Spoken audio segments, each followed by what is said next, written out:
नमस्कार, ऐसा देश हो मेरा में आपका स्वागत है। मैं हूं रामवीर श्रेष्ठ और आज हम बात कर रहे हैं देश में विवाह व्यवस्था की। विवाह एक ऐसा संस्कार जिसको परिवार अंजाम देता आया है और एक तरह से जो सृष्टि में जो सृजन है और सृजन का जो सबसे सुगम जो माध्यम है वो ये विवाह संस्था रही है। और ये संस्था बरसों से लगातार अपना काम करती आ रही है और इसने उस काम को अच्छी तरह से अंजाम भी दिया है। हालांकि विवाह उस पहले के ज़माने में भी कई तरह के विवाह बताए गए, लेकिन परिवार की उसमें मुख्य भूमिका रही। और वो अगर विवाह एक तरह से चाहे स्वयंवर के जरिए रहे हों, उनमें भी परिवार एक तरह से मुख्य भूमिका निभाता रहा। विवाह चाहे गंधर्व हों, उनको भी मान्यता देता रहा, यानी लव मैरिज को भी वो मान्यता देता रहा। लेकिन आज जो एक तरह से देखा जाए कि जो पैसा, जो रोजगार, जो करियर, जो जीवन पर हावी हुआ है, उसके कारण से ये एक दावा किया जा रहा है कि मनुष्य जो है वो अपनी उसकी जो आयु है वो आयु बढ़ती चली जाती है और वो विवाह तब भी नहीं कर पाता। और उसके पीछे कहीं ना कहीं या तो उसके अपने परिवार का भी दबाव होता है और कहीं ना कहीं एक दबाव लड़की के परिवार की ओर से भी होता है। और इस बीच उसकी वह जो नैसर्गिक जो जरूरत थी, वो जो एक पवित्र माध्यम से, एक संस्कार के माध्यम से जिसको पूरा हो जाना चाहिए था, दलील ये दी जा रही है कि वो पूरा नहीं हो पाता है। और इस कंडीशन में कई बार चाहे अनचाहे, अनजाने, और इस स्थिति में कई बार बलात्कार जैसी स्थितियां जन्म ले लेती हैं। ये हालात कितने सच्चे हैं, इनमें कितनी सच्चाई है, इस सब पर बात करने के लिए हमारे साथ मौजूद हैं बजरंग मुनि। आपका बहुत बहुत स्वागत है। और सबसे पहले इसी पर हम बातचीत करना शुरू करेंगे।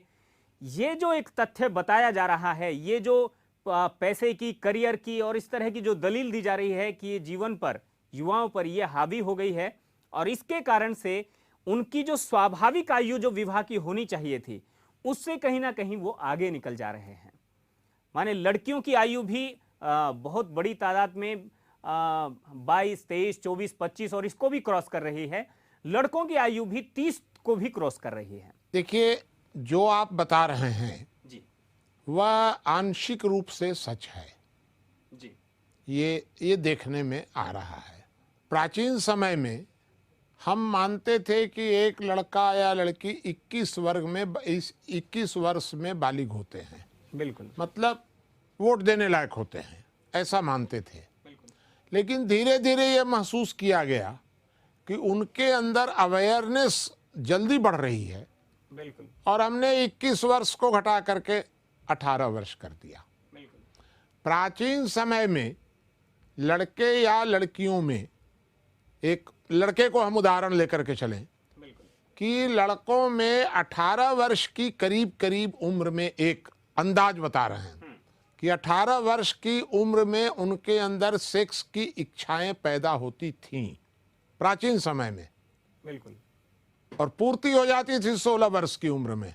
जैसे अगर किसी को भूख लग जाए उसको सवेरे 8 बजे और नाश्ता मिल जाए उसको 7:30 बजे, उसके बाद होटल जाएगा तो माँ बाप उसको एक झापड़ मारेंगे, क्यों गया होटल, तुम घर में तो नाश्ता बना हुआ था।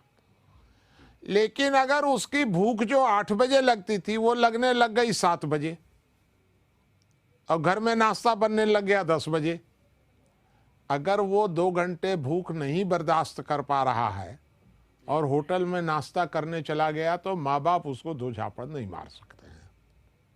अब मुख्य प्रश्न ये पैदा होता है कि माँ बाप अपना तो बना उना के खा लिए किसी भी तरह से जी, और जो लड़का है उसको कह दिए कि नहीं, तुमको तो 10 बजे मिलेगा। और सबसे खतरनाक बात यह है कि सब बढ़िया बढ़िया खाना बना करके और लड़के के सामने रखा हुआ है जी, और लिखा हुआ है कि 10 बजे के पहले खाना अपराध है। ये आप मैं इशारे इशारे में बता रहा हूँ, नहीं तो मैं आपको स्पष्ट करके ही बता नहीं, दूंगा। इशारा ही ठीक है शायद। तो 10 बजे से पहले खाना अपराध होगा, झापड़ लगेगा। अब लड़का अगर चोरी से उसमें से कुछ खा लिया तो वो लड़का अपराधी हो गया।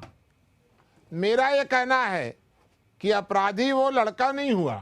अपराधी, देखिए साफ साफ बात यह है कि भारत में, संपूर्ण भारत में बलात्कार की घटनाएं बढ़ रही हैं, और उसका कारण ये है कि इच्छाएं पैदा हो रही हैं उसकी 16 वर्ष में, पूर्ति हो रही है 21 वर्ष में, जैसा कि आपने भी कहा। कई बार 30 वर्ष में, 30 कई वर्ष बार में भी 28 होती वर्ष में है, या उससे 21 भी में बाहर। होती है, 30 में होती है, 25 में होती है, पूर्ति होती है।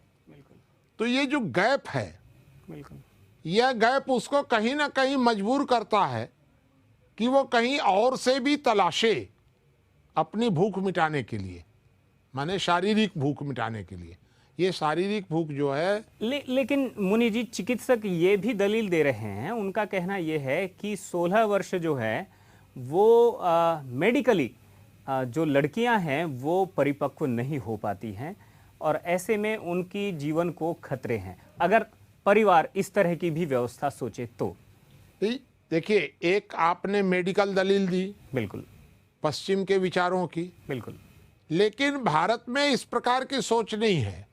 फिर एक बात बताइए कि शादी की उम्र तय करने वाली सरकार कौन होती है? शादी की उम्र या तो लड़के और लड़की तय करेंगे एक, या उनका परिवार तय करेगा, और अगर परिवार भी, मान लीजिए परिवार से भी ऊपर आप बढ़ते हैं तो गांव तय करेगा या समाज तय करेगा।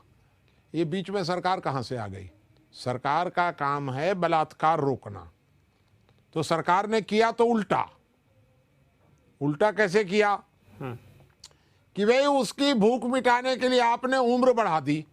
एक, देखिए 3 जगह गलतियां हुई हैं। पहली गलती ये हुई कि आपने शादी की उम्र बढ़ा दी उसकी। बिल्कुल। दूसरी गलती ये हुई कि आपने स्त्री और पुरुष जो दोनों हैं, ये आग और बारूद का रिश्ता माना जाता है। नजदीकी आने से विध्वंस होता है। अगर ये दोनों के बीच में दूरी घटेगी तो विध्वंस के खतरे बढ़ेंगे। तो आपने बिल्कुल नजदीक कर दिया औरत और मर्द को, स्त्री और पुरुष को, लड़का और लड़की को, इनकी दूरी आपने लगातार घटाई। ये आपने दूसरा काम कर दिया। और तीसरा काम क्या क्या कर दिया कि सहमत सेक्स को आपने अपराध घोषित कर दिया। वैश्यालय बंद कर दो, बार बालाओं को सबको बंद कर दो। मतलब आपने लड़के और लड़की या स्त्री और पुरुष को मजबूर कर दिया कि तुमको यदि किसी भी प्रकार से ऐसी भूख लगे जिसको तुम सहन नहीं कर पा रहे हो, तो सबसे सुगम रास्ता है बलात्कार। बलात्कार करो और जेल में जाओ, वहां खाना पीना पड़े रहना आराम से, तुमको क्या दिक्कत होगी। ये बलात्कार बढ़ने का कारण ही यह सरकार है। देखिए, मैं आपको सही बात बताऊं, जो आप प्रश्न हमसे करेंगे ही, इसका मतलब जो पहली जो सबसे पहली बात थी वो पूरी तरह सच नहीं है। सरकार उसमें बड़ी दोषी है। सरकार ही दोषी है। सरकार एक बड़ी दोषी, बड़ी और छोटी दोष क्या होता है?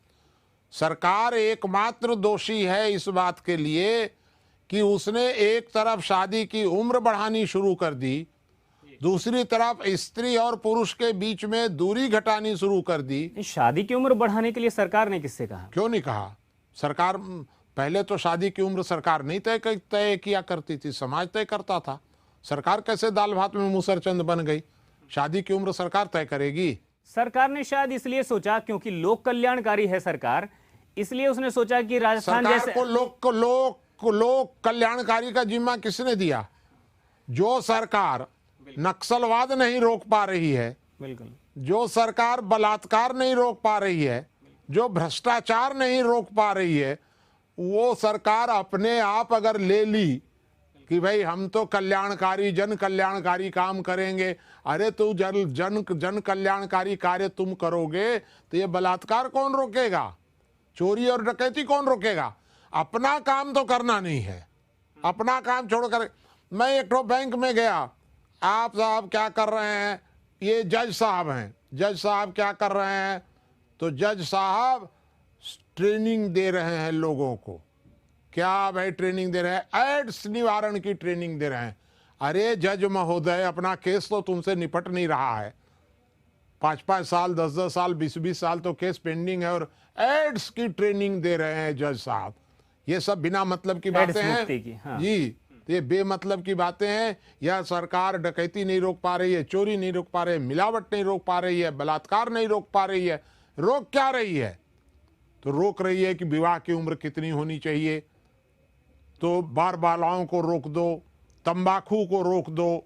ये सब बिना मतलब का जितना काम था, वो सारा काम सरकार नाटक करती है लेकर के अपने जिम्मे में। यह सरकार का कार्य बिल्कुल नहीं है। इसलिए मेरा तो ये कहना है, जब आप कहेंगे साहब चौटाला जी ने कहा है 15 वर्ष 16 वर्ष, मान बिल्कुल बिल्कुल, जो भी कहा है, आप तो पूछेंगे ही। हाँ बिल्कुल बिल्कुल। मैं कहता हूं चौटाला जी को क्या ज्ञान है इसका? चौटाला जी कह रहे हैं कि 15 वर्ष होना चाहिए या 16 वर्ष होना चाहिए। मैं कहता हूं कि सरकार को दखल देने का कोई अधिकार नहीं है। 15 वर्ष होना चाहिए, 14 वर्ष होना चौटाला जी भी चाहिए। उसी समाज के हिस्से हैं। जो होंगे समाज के हिस्से हैं ना।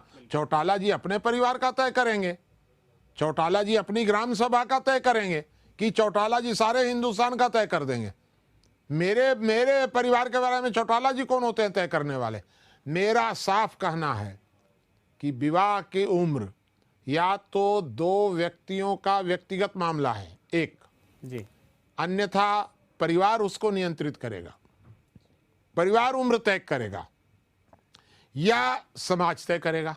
लेकिन व्यक्ति, परिवार और समाज के बीच में, परिवार तक तो ठीक है, लेकिन जब आप समाज की बात करते हैं समाज तो यानी ग्राम सभा, समाज का मतलब तो ग्राम सभा है ना। हमारी गांव के लोग बैठ करके तय करेंगे कि भाई हमारे गांव में ये इस प्रकार की परिस्थितियां हैं, इस प्रकार की परिस्थितियों में हम लोग ऐसा उचित समझते हैं। वो भी बंधनकारी नहीं हो सकता है किसी के लिए, लेकिन ऐसा उचित समझते हैं, गांव के लोग तय करेंगे, करने दीजिए।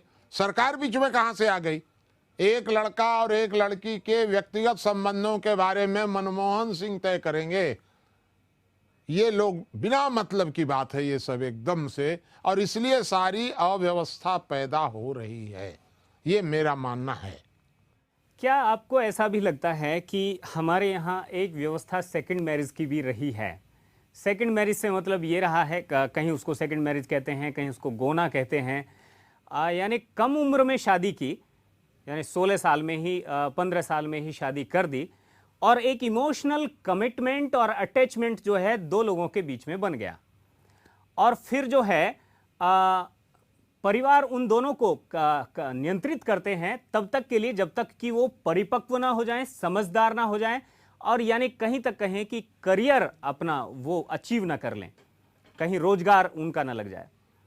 तो क्या ये एक सिस्टम जो है एक समाधान का हिस्सा बन सकता है? आप तो बड़ा डर डर के 15 और 14 और 15 और 14 कर रहे थे। हम कहते ये हैं कि एक लड़का पेट में, एक लड़की पेट में, या मान लीजिए उनकी उम्र 5-5 वर्ष की है। बिल्कुल, राजस्थान में हाँ, अक्खा तीज पर यही सब 5-5 करते हैं। वर्ष के हैं और दोनों की शादी तय हो गई जी, उनको करने दीजिए ना। आपसे क्या मतलब है उसका?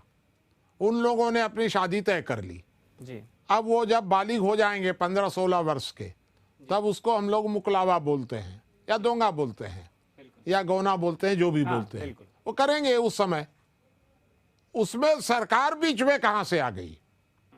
मेरा कहना, मुख्य कहना यह है कि विवाह की उम्र तय करना व्यक्ति का व्यक्तिगत मामला है, पारिवारिक मामला है, सामाजिक मामला है। सरकार और सरकार के कानून का कोई मामला नहीं है। ये पश्चिम की किताबें लिख लिख करके वहाँ के कुछ वो समाज शास्त्री और फलाने शास्त्री और ढिकाने शास्त्री और स्वास्थ्य मंत्रालय, इन लोगों ने समाज को गुलाम बनाने के लिए ये सब नियम बना दिए। और चौटाला सरीखे लोग कहते हैं कि 18 नहीं 15 होना चाहिए, तो 15 नहीं 16 होना चाहिए। कह रहे जो भी होना होगा वो गांव तय करेगा। आप कौन होते हैं बीच में तय करने वाले? इसलिए मेरा तो सीधा सीधा मानना यह है कि विवाह की उम्र, अब बताइए, देखिए क्या माने, कितनी इसको मूर्खता कहें कि चालाकी कहें कि क्या कहें। हमारे न्यायालय ने कह दिया है कि लड़के और लड़की बिना विवाह के साथ रह सकते हैं।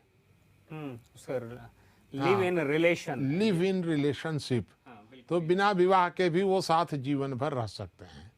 अब अच्छा, अब आप बताइए कि विवाद की जो रस्म है इसका कितना महत्व रह जाता है इसके बाद, कि एक लड़के और लड़की उन्होंने मिल करके अपने आप संतान पैदा कर ली और संतान पैदा करने के बाद विवाह करते रहेंगे। जी। तो फिर ये विवाह का क्या मतलब रह गया? वो 18 साल में करे कि 14 साल में करे कि 22 साल में करे, जब लिव इन रिलेशनशिप की उसको छूट है तो फिर एक झगड़ा पड़ेगा। ये छूट बजरंग मुनि की ओर से भी है? जी, मेरे हिसाब से तो ये है कि लिव इन रिलेशनशिप में रहना है कि शादी करके रहना है कि तलाक दे के रहना है, क्या करना है, सरकार का कोई संबंध नहीं है। नहीं, अगर सरकार उसको नियंत्रित नहीं करना चाहिए तो सुप्रीम कोर्ट भी सरकार का ही एक हिस्सा है। हाँ, तो सुप्रीम कोर्ट को भी नहीं नियंत्रित करना चाहिए, क्योंकि ये समाज का मामला है, व्यक्ति का मामला है, ये पंचायतों का मामला है, परिवार का मामला है। इसमें न्यायालय या सरकार या कानून, माने आपका कहना है कि विधायिका, कार्यपालिका, वहीं पर न्यायपालिका, सबकी कहीं ना कहीं तो सीमाएं होनी चाहिए। ये इस प्रकार से कैसे होगा कि साहब आप स्वतंत्र हैं, हम अपने खेत में हरी हरी घास लगाए हैं, अपनी गाय के लिए लगाए हैं, आप सांड हैं तो आप स्वतंत्र हैं, कहीं भी घुस जाएंगे, कहीं भी खा लेंगे। तो इसका मतलब हमारी सरकार और पार्लियामेंट, ये पार्लियामेंट सांड बन गई है, वो जहां चाहे मुंह लगा दे। ये तो नहीं चल सकता है। समाज सर्वोच्च है, राज्य समाज को सुरक्षा दे सकता है, लेकिन राज्य समाज के आंतरिक मामलों में दखल नहीं दे सकता है। तो एकदम साफ बात है। अब जैसे खाप पंचायतें हैं, बिल्कुल, तो खाप पंचायतें समाज का एक टूटा फूटा रूप है। खाप पंचायतें बेचारी इतनी डरी हुई है कि अगर हम कुछ भी बोल देंगे तो ये चढ़ बैठेंगे सब सांड लोग। तो उन्होंने 18 को 15 वर्ष कहा। अब 15 वर्ष जब कहा, वो भी डर के कहा 15 वर्ष उसने कहा तो डर से कहा। देखिए, हिंदुस्तान में 2% महिलाएं, महिलाओं का परसेंटेज आप देखेंगे तो 98% महिलाएं परंपरागत रूप से परिवार चलाती हैं और 2% महिलाएं आधुनिक रूप से परिवार चलाती हैं। तो आधुनिक रूप से जो परिवार चलाने वाली जो 2% महिलाएं हैं, इनको परंपरागत जो भी है उन सबको तोड़ने में ही मजा आता है। उनको अच्छा नहीं लगता है ये परंपरागत। और जो 2% महिलाएं हैं, महिला या पुरुष जो परिवार है, मान लीजिए ये 2% जो आधुनिक परिवार हैं, इनमें आधुनिक हैं या पश्चिमी, जो भी कहिए उनको, हम आधुनिक के नाम से कह दे रहे हैं। तो जो आधुनिक प्रणाली के आधार पर जो परिवार चला रहे हैं स्त्री पुरुष, इनमें टूटन ज्यादा है, परिवारों के टूटन ज्यादा हैं, इनमें अव्यवस्था ज्यादा है, इनमें तलाक ज्यादा है। ये कहीं ना कहीं कुछ ना कुछ इनमें एक तरह से चरित्रहीनता का प्रतिशत भी पारंपरिक परिवारों की तुलना में ज्यादा है। और ये 2% जो हैं, जिनको छुट्टा सांड हम लोग कहते हैं, छुट्टा सांड मत कहिए, इनको जो आधुनिक परिवार चलाने वाले जो 2% लोग हैं, चाहे महिलाएं चाहे पुरुष, ये हल्ला कर करके खाप पंचायत को दबा दिए हैं एकदम से। ये 2% आप देख लीजिए, बैठ जाएंगे ऐसे लाइन में और बैठ करके और ऐसे चिल्लाएंगे कि मर्द से भी ज्यादा ये औरतें चिल्लाती हैं 2% में। 2.5% इनका नहीं होगा। 98% बिचारी जो है वो घर में बिचारी बैठी हुई हैं। नहीं, वो 98% की चिंता करती हैं, उनकी आवाज हमेशा से दबी हुई है, उनका ऐसा कहना है, उनको बोलने तक नहीं दिया गया है। बिल्कुल आप भी वकालत कर रहे हैं। जो 2% अपने चरित्र की ठीक चिंता नहीं कर पाती हैं, जो ठीक से परिवार नहीं चला पाती हैं, ये 98% परिवारों की चिंता करती हैं। आप भी उन्हीं की वकालत करने लग गए। अरे भाई, ये 2% क्या 98% का प्रतिनिधित्व करेंगे? वो पहले अपना तो 2% देखें। ये खाप पंचायतें डर डर के बिचारी खाप पंचायतें बोलती हैं और ये 2% चढ़ी रहती हैं इनके ऊपर। मैंने जब टीवी में देखा, किसी टीवी में, तो ये 2% औरतें तो ऐसा चिल्लाती हैं कि अब ये मार बैठेंगी।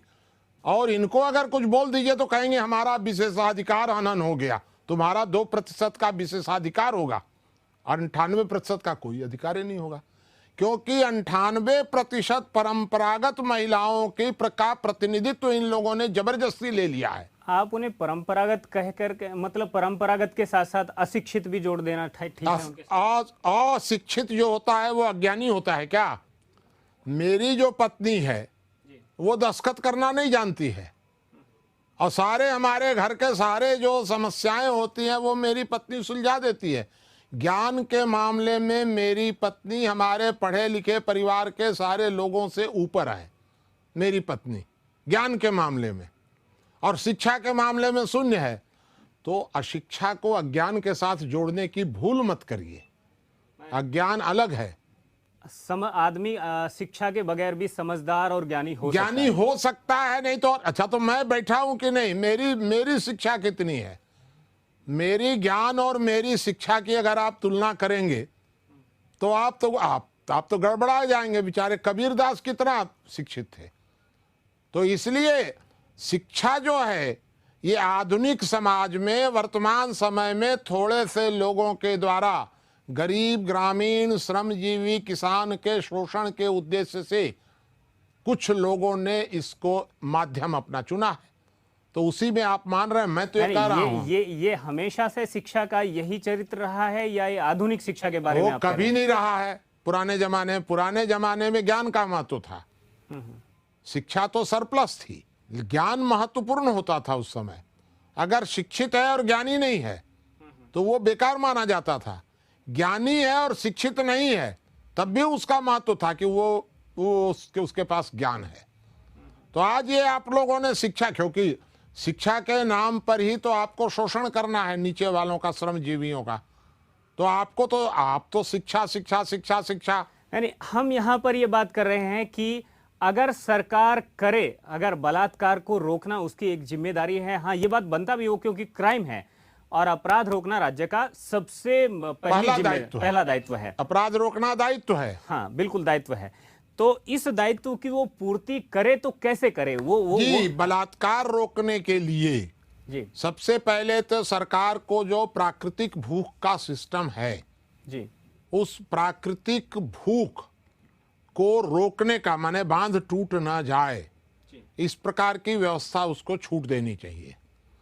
उसके बाद यदि कोई व्यक्ति, उस छूट से मतलब है वैश्यालय को आप छूट दे दीजिए, सहमत सेक्स को छूट दे दीजिए, कोई दिक्कत नहीं है।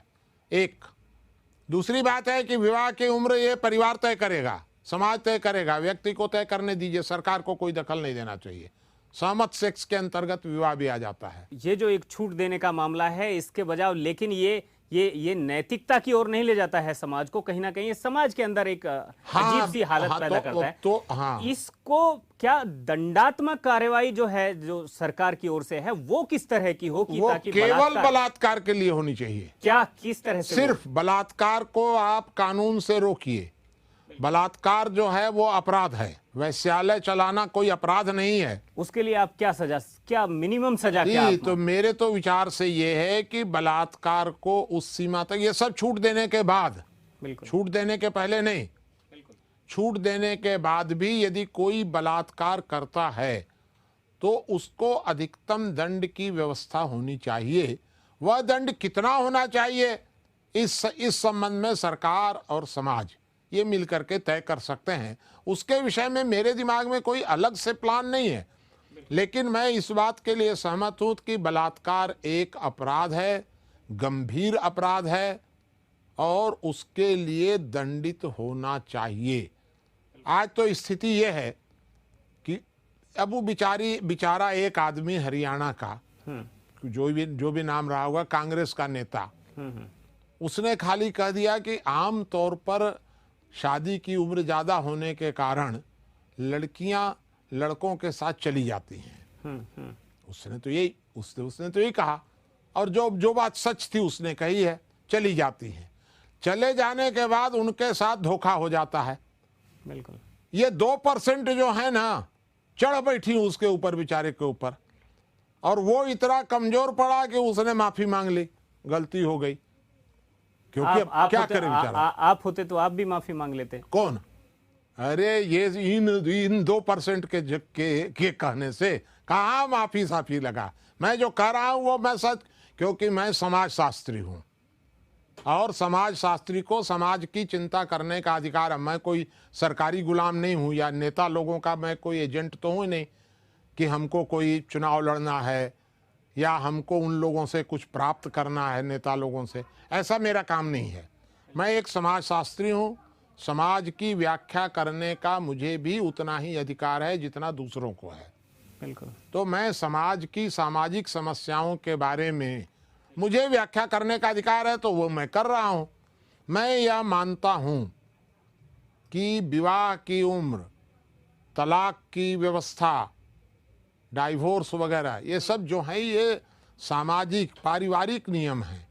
इसमें किसी भी प्रकार का कोई, एक बात ये बता दीजिए हमको आप कि मान लीजिए आपने उम्र शादी की तय कर दी 18 वर्ष और किसी व्यक्ति के अंदर 16 वर्ष की उम्र में ही बांध टूटने लग जाए तो उसको क्या करना चाहिए?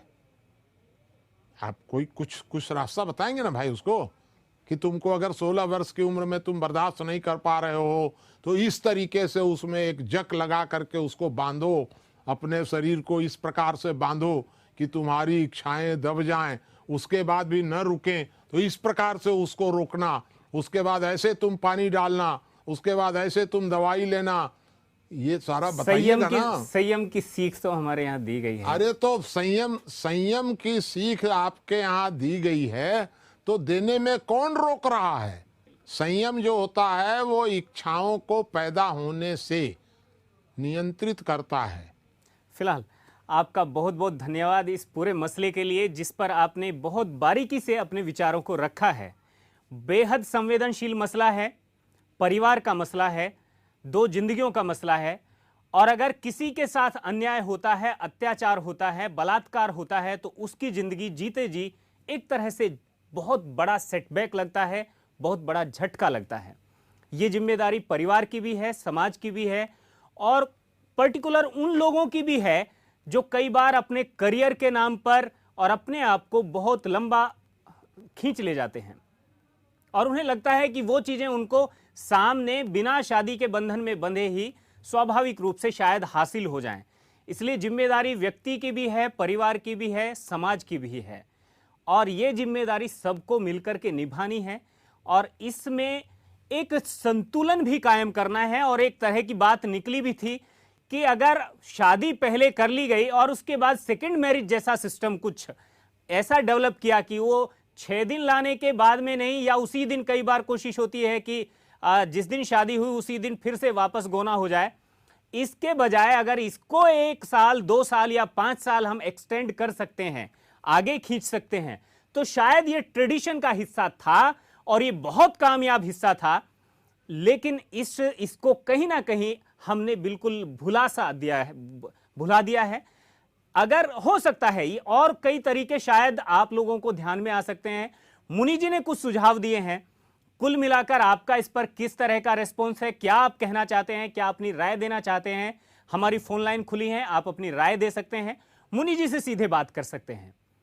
फिलहाल आप अगर उनके विचारों को पढ़ना चाहते हैं तो ज्ञान तत्व आप अपने यहां मंगवा सकते हैं, अपना पता SMS कर सकते हैं इन्हीं नंबरों पर, और kashindia.com पर जाकर आप बजरंग मुनि जी के विचारों को पढ़ भी सकते हैं। फिलहाल इस एपिसोड में मुझे दीजिए इजाजत। अगले हफ्ते फिर मिलूंगा एक नए एपिसोड के साथ, एक नए मुद्दे के साथ। नमस्कार।